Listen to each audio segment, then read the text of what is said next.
Hello and welcome to Automate It, our Polymath Robotics weekly podcast where we talk about robots and all sorts of things.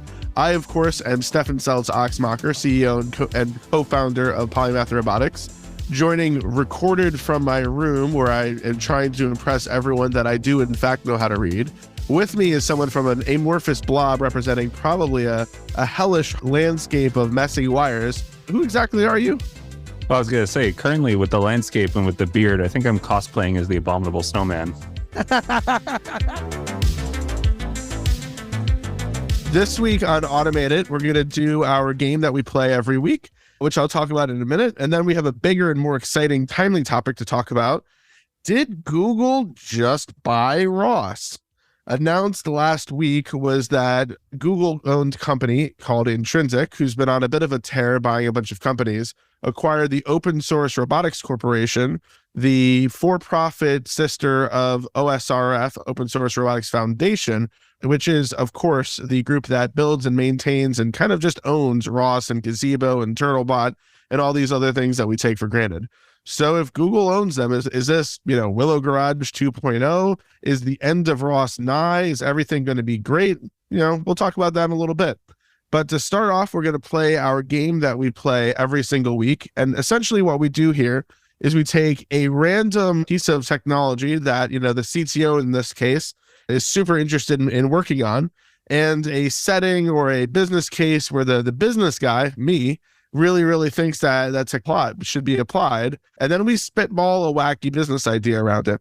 Since we don't have our physical cards on us, I have taken the pleasure of programmatically, automatically, automagically drawing those cards on a spreadsheet that I didn't touch, but that I picked a pair of options from. And this week, Ilia, what we're going to be working on are humanoids in stadiums. And this is an idea that I'm very excited about. So, love it. As a little piece of trivia, in college, my fraternity made some extra money by working a concession stand at the Link, which is where the Philadelphia Eagles play. And I learned very quickly that if I did not card anybody when selling them their incredibly watered down, overpriced Bud Light, I'd get a lot of tips. And sometimes I'd leave Eagles games with like $30, $40, $50 in tips, which was a lot of money to a hungry and, admittedly thirsty college student. Since coming to San Francisco, what I've learned, and my understanding is that the guys who walk up and down the rows selling concessions used to make tips the same way, especially when it comes to alcohol, where alcohol is disproportionately how those guys who yell, get your popcorn, disproportionately they make their tips on selling beers. However, I was incredibly shocked and amazed and confused to move to California in 2012 and learned that they can't sell beer walking up and down the aisles. The business model of being a aisle walking, stair stepping concession guy is way less good now that you can't serve beer. You're just going to make way less money. And if I was to make up numbers, which I would never do, I'd say that probably pre this change, you could make, $80,000, $90,000 a year selling beer at a baseball game, walking up and down the rows. Whereas now it might be $60,000, $50,000. And that's a pretty cruddy job to make that much less money. And so I think, Ilia, the way that we should use your humanoid robotics expertise is in robots that walk up and down the aisles selling beer, selling popcorn and candy, and for some reason, hot chocolate. I never really understand why that's sort of these games. It gets cold in other states, right? Sometimes the game is during cold snap. What's a hot chocolate at a baseball game? That's just weird. Weird and immoral. All right, so how do we do a humanoid robot that walks around a stadium and serves different concessions? How hard can that possibly be? I mean, I've seen Boston Dynamics could do parkour. Elon Musk said he'd solve humanoid robotics next week. So we got to be good, right? Can't be too hard. Well, I was going to say, I saw one of the competitors in the DARPA Humanoid Challenge, Team Cased, built these custom water-cooled motors. And one of the tests they did was walking up and down stadium stairs at their university, because that was the biggest set of stairs they could get access to. And they put soda cans in the way and stuff, and the thing would try to balance as it was running over a soda can. But obstacle avoidance on that is tough. And are you expecting this robot to walk through the aisle as well? Oh no, like they just have to walk up and down the stairs. Just the stairs. Okay. However, so like let's say you're 20 seats over from the aisle. The That's my robot question. needs to hand a drink or a hot dog or whatever to the person at the end of the aisle and somehow signal with their hands and maybe some verbal commands, pass it over to the guy over there. Because that's what crane. No, crane. The robot can have a crane where a human can't, right? It just like it has its manipulators on the end of a line. It picks up the soda or the beer, I guess, and lifts it over the head of everyone and deposits it to the right seat. That's something a human can't do. A robot can easily do. Yeah, but the robot still has to. I mean, the dimensions of the robot in that case might expand if it's like. I'm almost thinking, in Toy Story, the first one, with like the messed up, crazy, scary toys from the bad neighbor. I think like I'm thinking of the spider with the head. No, I'm not thinking of the spider. Oh no, you're thinking about the legs with the Yeah, there's a Barbie legs with like a fishing pole. Yeah. So that exact thing. Okay, so Barbie legs walking up the stairs and then swinging. It would have to be a telescoping fishing pole because you'd have to be able to get in and out of the spaces designed for people. Well, yeah. So there was one group. I forget that. Yeah, forgetting the name right now, but there was one group, listeners, if somebody can comment or remind us, that was doing humanoid, or not even humanoid, robot in the home studies. And their big innovation was a telescoping gripper. And so their thing was, manipulation is really expensive. As soon as you manipulate anything, you're dumping like $40,000, $50,000 into the actuators.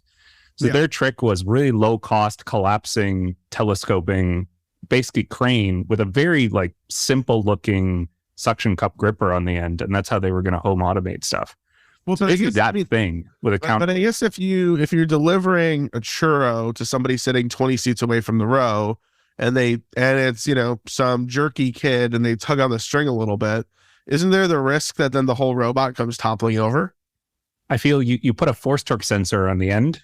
Yep. Right above. And like that thing could react 1,000 times a second. As soon as it detects anything, it'll just drop it immediately. Okay. Right? Like it just, if some jerky kid it's just dumping it on their head. What's nice about this is it actually solves that weird interaction where you have to get money. You have to like pass $20 through 20 strangers and hope that it gets to the guy at the end where he then gives you your change back. Like all that gets solved. I think the scary Toy Story crane lady, fishing pole lady, comes up and just like sends the fishing pole over your way, drops a little thing that you put money into, takes it back and returns with your stuff. I don't know. Like, I guess we're straying too close to a real business here, but I wouldn't even bother with coins. Like everything would be app driven, right? You order it on your phone. Appears at your seat, right? Like you have to handle money. Like, sorry guys, we don't handle cash. Sorry.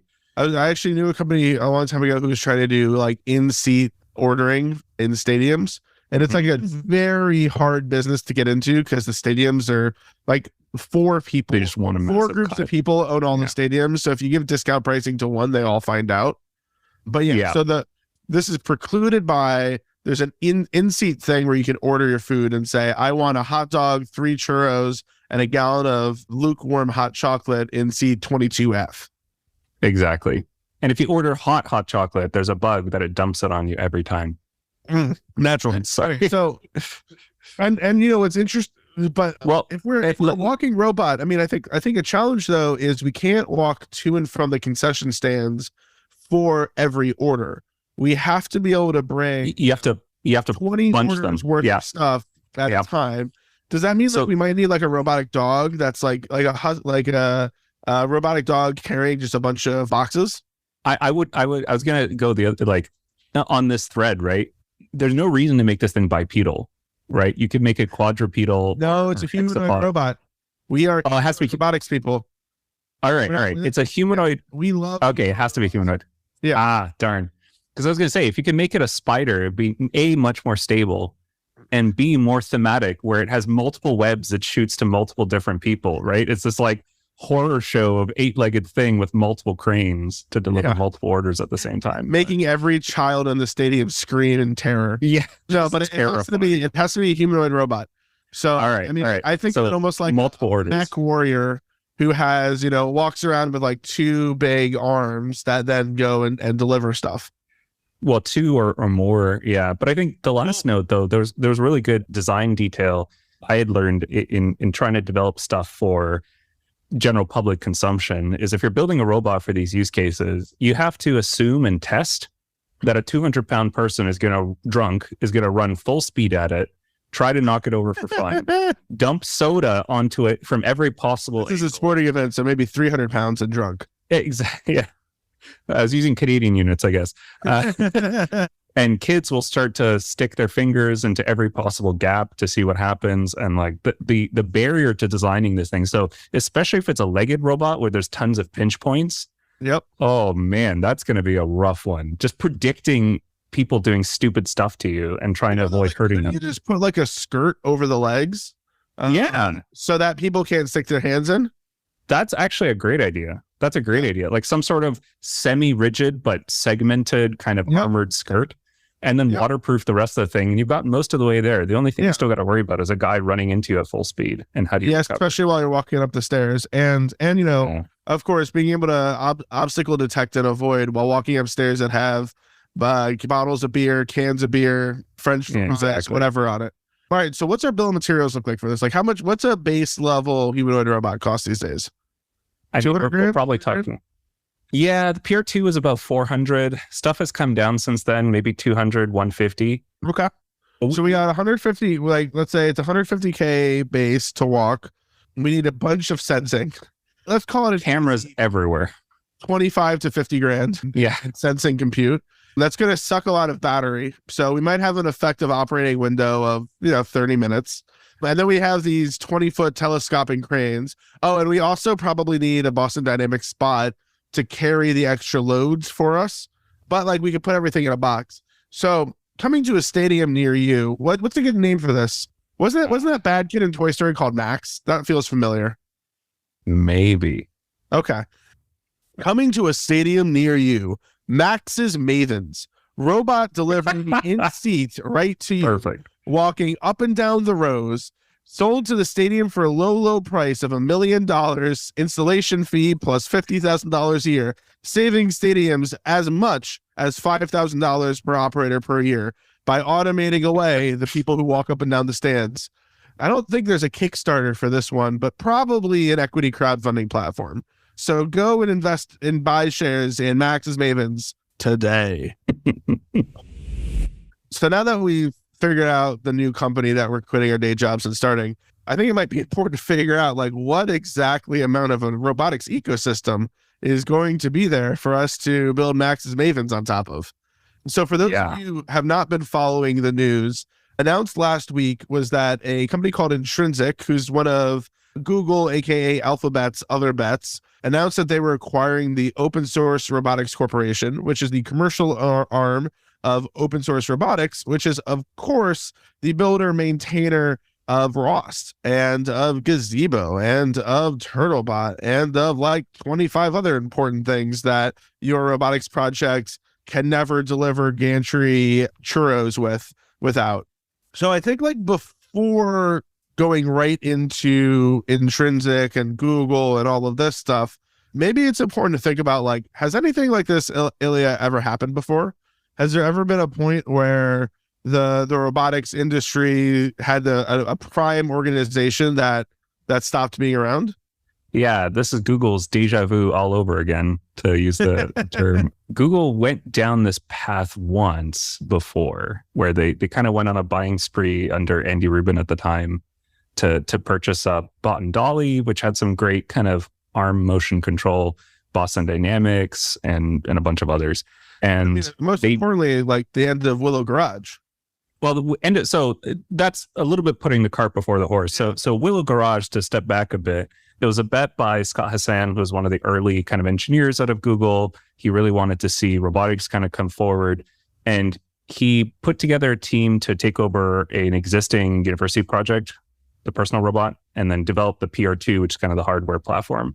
Along the way, amazingly, OpenCV and ROS basically came out of the same project. Yeah. So for anybody who's doing machine learning, you're probably familiar with OpenCV. Used products made by this group. Yes. Yeah, exactly. really awesome. That team kind of really put a big focus on open sourcing a lot of stuff. And really their goal was to prevent repeating the same mistakes in the robotics community. We kind of were formed in 2006. They kept going until 2014. And then they dissolved when Scott moved the efforts to more telepresence robots. And the whole effort that they had put together, this idea of reducing repeats, is to make kind of a common operating system, what they ended up calling the robot operating system, or ROS, what we use. And what basically everybody uses outside of those who are so rich as to build a replacement for it that is then only maybe slightly kind of sort of better in only maybe slightly some circumstances. Yeah, I've seen a lot of articles of like, oh, I would never use ROS because it does this poorly. Instead, I'm doing it this way. And the best response I see from the community is the community goes, yeah, that is a better way to do it. And they just integrate it into ROS directly. I've seen that with a bunch of mapping platforms and LiDAR. I mean, I remember filtering systems. To a reporter, I don't know, a couple months ago, who asked me like, oh, the blah, blah, blah public company uses ROS. Doesn't that mean they're not that advanced? Like, ROS, to paraphrase Churchill, is the worst way to build a robot besides almost every other way to build a robot. Yeah. It sucks in a lot of ways. It's really, really painful. It's not deterministic. It's hard. It's not easy. It's not fun. It's not intuitive. But every other way to build a robot somehow manages to suck even more. I mean, I think it's fun, but, you know, it's a lot more fun than everything else, right? Mm-hmm. The magic moment for me is always showing people that ROS has really, really good introspection. So anytime you can call up any data stream and just look at it like a human, like just immediately off the bat, which is very unusual. But anyway, all that aside, saying ROS isn't ready for prime time is sort of true, right? You can't just use ROS and directly build something. Well, sorry.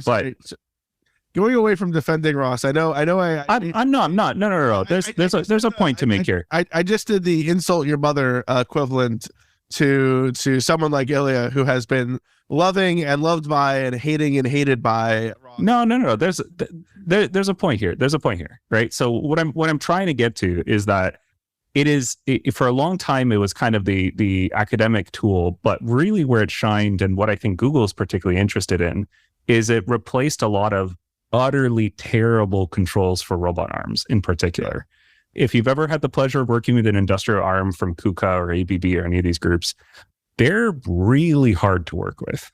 They're exceptionally difficult to work with. So the problem is each arm has its own weird micro language that you have to learn, and you have to learn how to script them, because robot arms don't actually have a lot of intelligence, especially industrial arms. And that seems to be where Google is focusing. And we'll get to that in a minute. But the thing to keep in mind is industrial arms from creation up until very recently with collaborative robots were kind of open loop dumb systems. Open loop meaning you tell it to go somewhere and it gets there, but there's no actually way to check that it's got to the right location. So when you're moving stuff, you have to overpower the engines or the motors so much that you always get to the right spot, even if there's a small amount of error from a payload. So these robot arms are very difficult to use. They don't use a lot of intelligence, and they're all kind of clustered by their own manufacturers. And so getting that into one place, getting one factory that can work across robot arms has always been very difficult. But yeah, let's get back to Willow Garage. Yep. So essentially Willow Garage started in 2006, 2012 kind of wound down operations. And like there was this chance that was just the end of modern robotics, but that real progress in the space would just kind of stop then and there. Yeah. And there was kind of a scary moment there, especially with the PR2. So ClearPath Robotics took on PR2 repos because it was one of the more complex robots. But what had already happened, what was lucky by that time, is that ROS had grown much more than just the group leading it. It had turned into a large community effort with tons and tons of people from different industries and companies contributing drivers and core systems. And that kind of allowed it to survive and keep going. And also from Willow Garage, they spun out kind of OSRF into its own, Open Source Robotics Foundation, into its own group. And that's what let them keep kind of hacking away on it. So then OSRF, it keeps on being its own group, keeps on kind of advancing ROS. In this time period, the autonomy craze pops up. Lots of money pours into building robots and robotic-like projects. And then 2016, 2017, OSRF is getting enough interest from people who want to pay them to do stuff that they form OSRC as the kind of, the red hat to OSRF's Linux. And it's OSRC that was acquired by Intrinsic. And I think now it makes sense a little bit to zoom out and talk about what and who Intrinsic is and what the point of them is. Yeah, so Intrinsic is also a fairly recent effort from Google, from their Google X kind of moonshot factory. I think they officially announced in mid 2021, thereabouts. And they had this kind of vague-ish making robots more accessible, making robots more usable, which is sort of our shtick as well. I think it's like every startup robotics group's shtick in some way. But what they really seem to be focusing on is in particular these industrial arms, right? So it's so far industrial arms only really makes sense if you're making millions of something. Like car industry, perfect. You can script down to every single last weld, fantastic. Yep.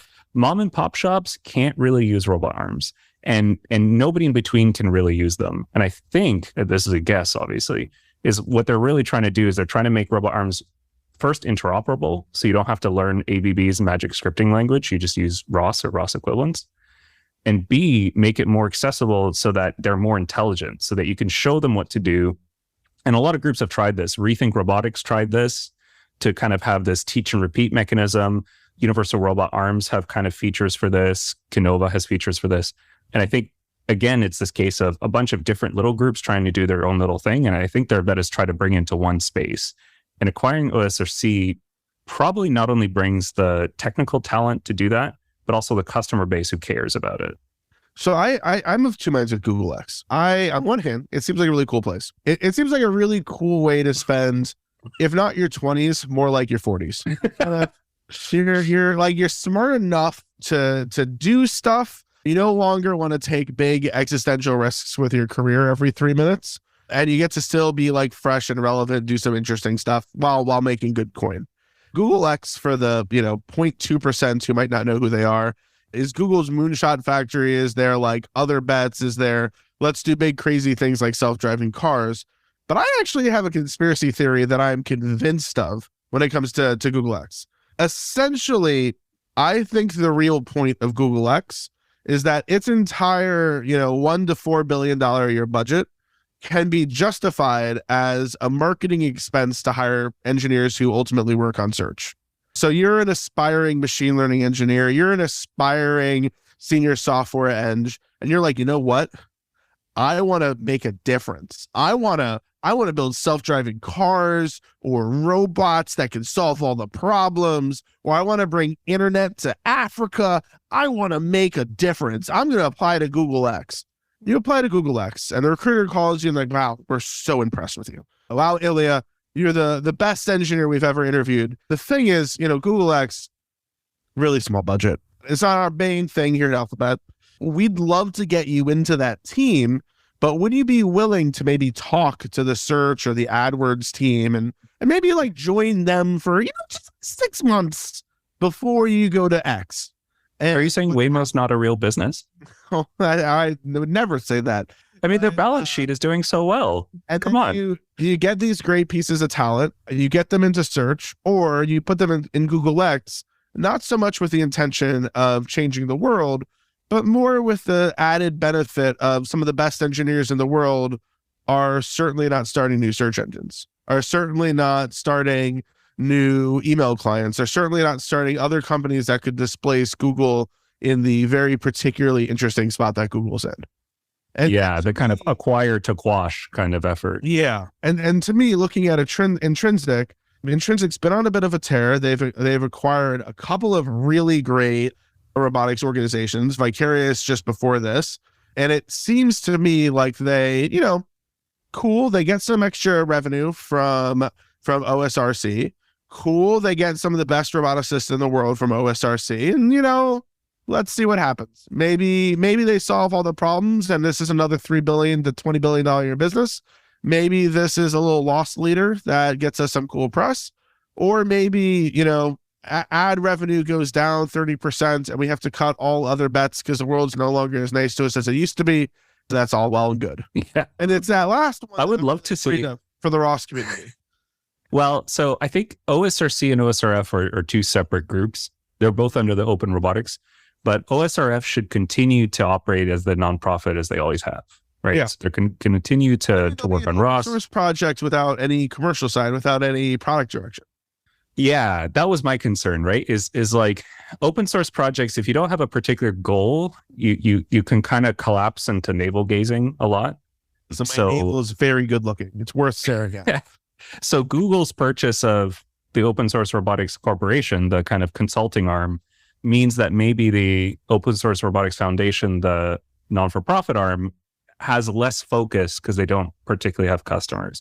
On that note, like on a slightly tangential note, within ROS, there was a subgroup called the ROS Industrial Group, and they were always focused on making tools specifically for factories. So manipulation, perception, safety, those sort of things, but only for static arms, right? Or not only, but let's say mostly. I would love to see if ever we can get this information, what percentage of OSRC's revenue came from those kind of clients in particular, right? Because I'm willing to bet it's a lot, right? Like there's not research was a big customer. Given right. A lot of this stuff, it seems not out of this world. Yeah, like moving robots, DARPA Grand Challenge and Humanoid Challenge, they're really exciting and they're that kind of like press driver, but they don't actually generate any money. Yeah. Like if you round it out, it's basically zero. What does generate money though is factory robots, like AMRs, so the kind of autonomous mobile robots that move around factories and deliver goods, or robot arms that do welding. That's the stuff that actually generates money for a company. And I'm willing to bet most of, I don't know what the number is, but most of the revenue came from those kind of customers. And I think that's why they're attractive to Intrinsic. Yeah. I mean, I guess like what do you think the world of ROS looks like? Like, let's say this is worst case scenario. Intrinsic itself gets sunset in a year or two. Economy's bad, this, that, and the other. Google makes some hard decisions, and a tiny little, $200 million a year cost center that's producing $10 million a year of revenue is not the lifeboat to save. So they wind that down, and there's OSRF with no longer any commercial side to it. What do you think happens? Is this just a void in the robotics industry that's now opening up, or what is it? Well, wait. First of all, Google's shutting down a product. No. Never happened. They never do just that. On Google Plus this morning. Talking to my friends on Orchid, and they would never ever do that. About what the best things we saw on Wave. Yeah. So I think things for OSRF, the foundation, are going to be a little bit dicey in the short term. I would love to see them get more press and effort on getting funding from larger companies that use their products. Like I know Samsung's involved, and Toyota Research, and a whole bunch of Amazon's a big funder. So I'd love to make sure that they're solid, because a lot of their cost centers are going to be people, but also running the servers that serve the ROS community with the packages, with compilation, with the wikis and source answers and things like that. So in other words, if Big Daddy Bezos gives them an unlimited AWS card, I'm sure that would help. Yeah. Yeah. I'm sure that would help. Exactly. Big Daddy. But I think also it's going to be, go ahead. Well, now it's the other Jeff now. Jeff, it was his AWS. I forget. I'm sorry. Listen, if there's not a Z in your last name, I'm not that interested in you. Yeah. Terrible names, both of us, I think. But I think also it's going to be incumbent on us as community members, our company in particular as well, and ClearPath and others to help pitch in more with maintaining not only packages that are relevant to us, but core ROS packages that always have kind of difficulty getting interest. Like everybody wants to work on their particular piece, but nobody wants to work on like making ROS message passing 5% more efficient, right? Like nobody wants to put effort into that. And I think we all should. For those of us who might not know what the message passing is, maybe you could do a quick. Yeah. So there's, as people may or may not know, there's now two versions of ROS. There's ROS 1 that's getting sunset soon, and ROS 2 that's kind of up and coming and getting there. In ROS 1, whenever you write software to publish or subscribe to data, that's the words that they use, you're using ROS messages. And so ROS had built this entire piping system to pass those messages around to make sure that, multiple people or multiple software nodes could listen to the same messages. In ROS 2, they've switched to a different backend called DDS. which everyone thinks is great and lovely and fantastic. That transition has been okay. It's definitely, I think it's just suffering from, people forget that ROS, by the time most people started using it, had already been in development for half a decade. And so it had a high level of polish. And now people are happy with ROS 1, they're moving to ROS 2, and they're finding DDS and ROS's implementation of it does not have, a decade or half a decade of polish. And so there's kind of rough spots still that I'm sure they're working on. I know they're working on, but that's been tricky in the short term. Yeah. And for those of you who have been listening to this whole thing and thinking, wow, this is a dramatic telling of world events of an industry that seems like it shouldn't be so complicated. And why is this relevant to me? I just want to build robots and do some stuff. That's why you should just use polymath, because it's our problem to deal with. And to deal with all this. To be greatly concerned with. If you choose to build all of robotics yourself, and if you choose to build basic autonomy, safety critical navigation, all those nice things that we do yourself, this is very, very, very important. And OSRC being acquired and OSRF running into trouble might mean that your product can't move in a year or two. If you buy it from somebody else, even if it's not us, all of a sudden you can just focus on, does your business work and is your business interesting? Essentially, the way to zoom out of this and take this away from ROS and OSRC is that think of yourself as running an e-commerce website built on something that's built on something that's built on something on AWS, and learning that, hey, Big Daddy Bezos just decided to sunset AWS, and Microsoft decided, screw it, Azure is dumb too. And all of a sudden you're going to have to figure out how to have on-prem servers again. This is the joy of being deep in building robots. Yeah. So, I mean, to that note, like, what if ROS had gone away, right? Like, if AWS goes away, what would happen if ROS went away for us? Luckily, it being an open source project, it doesn't just evaporate, right? The nice thing is that we can still pull the source code, we can still continue to develop. But what would happen is that we would immediately have to take on this extremely large responsibility that OSRF has, have huge respect for, and that to actually maintain those core libraries. And our job would become, instead of, to Stefan's analogy that he uses, this kind of iceberg, right? Instead of us working that 90% and our customers do 10%, the most important 10% for their clients, we would have to do even more of that 90% that we rely on. Like, it'd be the equivalent of having to write Linux from scratch or compile Linux from scratch every time we deploy something. Just so I can deal with the spreadsheets, how many more people would we need to make as much progress as we're currently making with our 10 people? I mean, at that point, I think our next step is to buy OSRF. I think that's like... Or you Google. Yeah, right. No, not OSRC, OSRF. That's the one I'm in. Well, we'd have to go into a bidding war against Google and Amazon. And exactly. Polymath here for the win. Yeah, but seriously though, I think the OSRF folks are doing incredible work, and they deserve all the support, and especially in this time, hopefully nothing changes, but if it does, all the support they can possibly get. Yeah, absolutely. Let's play a little bit of a game. What do you think the next 5 years will look like for let's say for Intrinsic, for the more fun one? For Intrinsic? What are their efforts? So I think the thing is, the problem with being a child company of a parent who makes hundreds of billions a year is that, like, nobody really cares if you make a measly billion a year. Like, that's a thing that I've heard from Google divisions time and time again, of like, hey, if we did ABC and we made $4 billion a year, we're not that interesting.